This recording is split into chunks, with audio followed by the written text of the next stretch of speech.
Welcome to Ethanol Producer Magazine's top headlines from the past week. I'm your host, Jacob Noterman.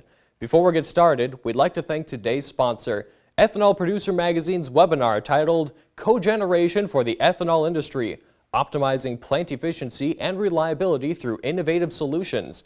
The free webinar is sponsored by Siemens and will be taking place Tuesday, July 24th at 2 p.m. Click on the Events tab on ethanolproducer.com and register. On July 5th, President Donald Trump announced the resignation of Scott Pruitt as the administrator of the U.S. EPA. Deputy Administrator Andrew Wheeler is set to assume the role of acting administrator of the EPA on July 9th.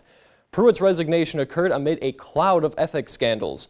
He has been criticized by the biofuels industry for his mismanagement of the renewable fuel standard, including the misuse of RFS small refiner hardship waivers.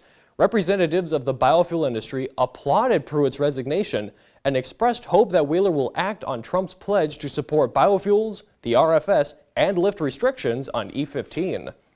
The U.S. EPA has announced it will hold a public hearing in Ypsilanti, Michigan on July 18th to gather public input on its proposed rule to set 2019 renewable volume obligations under the renewable fuel standard, along with the 2020 RVO for biomass-based diesel.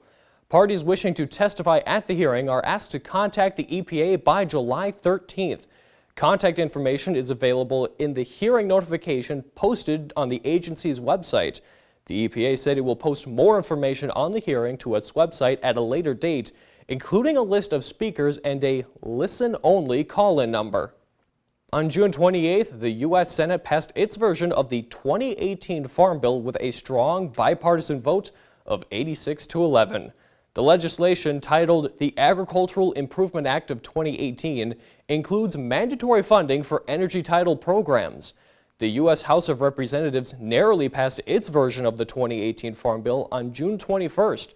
That bill, officially titled the Agriculture and Nutrition Act of 2018, does not include mandatory funding for energy title programs. The legislation will now head to conference committee, where members of the House and Senate will resolve differences between the two versions of the bill. Thanks for tuning in, and we'll be back next week with more of the ethanol industry's top stories.